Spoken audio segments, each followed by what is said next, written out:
Hi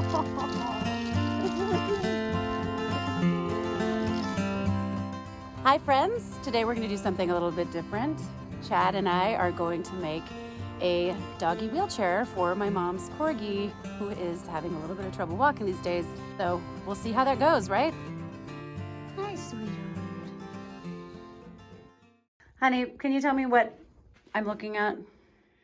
All right, this is really simple, right? These are just 1/2-inch PVC components from the hardware store. All right, these are crosses, elbows, T's, caps, and connectors. Okay. So what we're going to do is we're going to take these connectors, we're going to drill holes through them. We've got 1/2-inch nuts, and we've got washers from both sides of the wheels, and we've got locking nuts. I'm sorry, we've got 1/2-inch bolts. Got it. And locking nuts that will go through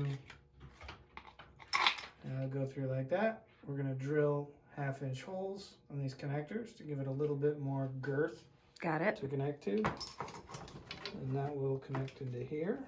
All right, so that makes kind of the wheel support or strut, and then I'll kind of cut everything and map it out and show you a mock-up version before we start to glue it. Cool.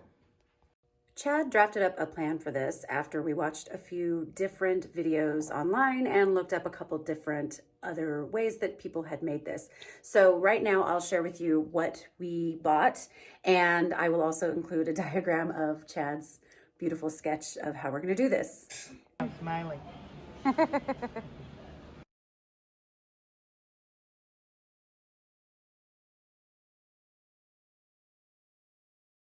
I put some marks on this connector where it splits it in half, right? Because I'm going to drill through that to make it straight for the nut.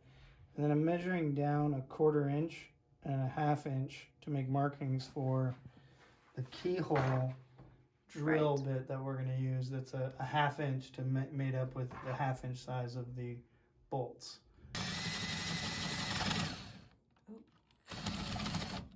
That's cool.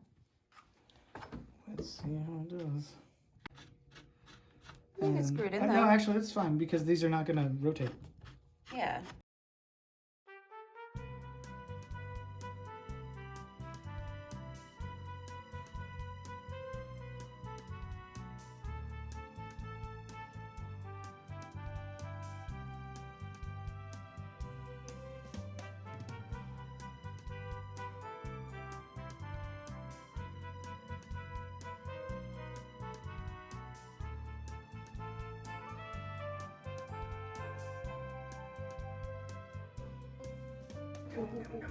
Sorry, yeah, that's way too big.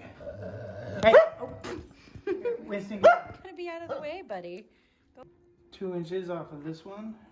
We just test fitted her. I think we're good on the hips to the bottom of her feet. So this will lift up her hips. And then we're gonna cut the shoulder straps, which will go up to a harness here around her shoulders. So pretty straightforward.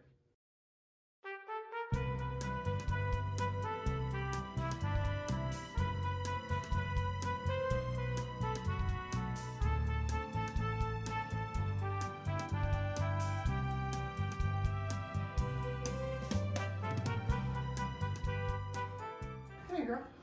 Come here. Come here. There you go. You're doing it. You're doing it all by yourself. Yeah. Good girl. I'm proud of myself because we were looking for something to pad the bar and I found a paint roller. Ha! It's perfect. Explain how this works. Well, yeah, so we made a couple of modifications, right? You can actually see we had a cross brace up top, and we were thinking we would do webbing underneath here, but it turned out that was pretty difficult to get her in and out of. So we went with this crossbar, which, as Jamie mentioned, you know, we're gonna add some padding here, something nicer. Yeah, so that was, I guess, the major design change, right? So now her hips sit on top of this, and her legs can dangle. We had to make this a little bit longer because it was too short and her feet were dragging. But you can see, you know, it's got this harness now, so presumably all Mom has to do is put the harness on her and then pick her up, Hoist your put little her button there, yeah. and then slide the harness over the shoulder points here.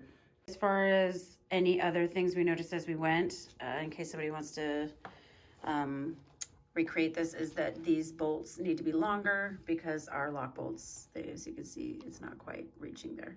Yeah, so that was kind of about it, right? Everything else sort of worked. Yeah, we'll put some longer bolts on there. Like I said, we would have done T's here if we were going to go with this design. If you're going to do webbing, you know, yeah, use this other cross brace to give you more support. But other than that, you know, I think the main point is how to get it to connect to the shoulders. And right. We have this harness laying around, which seems to work just fine. So, you know, something cheap off Amazon. Well, I'm bummed to say that my paint roller idea didn't quite work. So for now, we're just gonna wrap it with a couple of towels and some duct tape until we can get some piping insulation. But it was a good idea.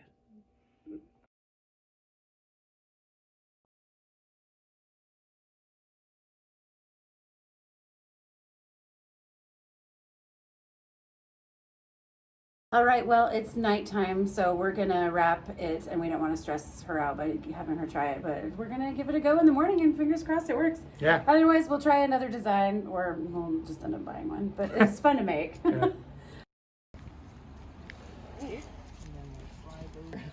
She's gonna go for it. Here she goes. Come on. Come on, this way, Judy. Yeah. It's working. Come on, baby. She needs a little help off-roading.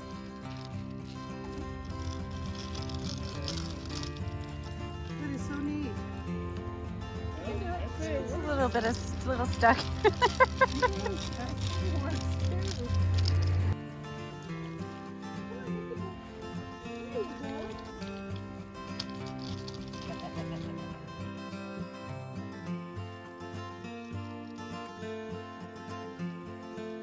Amazing. I thought she'd be really scared and it would take a few days for her to get used to it. Nope. No. Well, it seemed like a pretty successful prototype. I'd definitely call that a success. Yeah. For anybody who's wondering why she's sitting up so high, it's because her back legs, one of them kind of works still, so we want to still give her the motion like she's walking, which is why her ass end is hoisted so high in the air. And all my mom's going to do is get her some little booty socks for her feet so they don't get scraped up, but she's walking. Yeah, success. Good job. Yay. A fun New Year's thing to do. If you like corgi butts, please like this video and subscribe to my channel.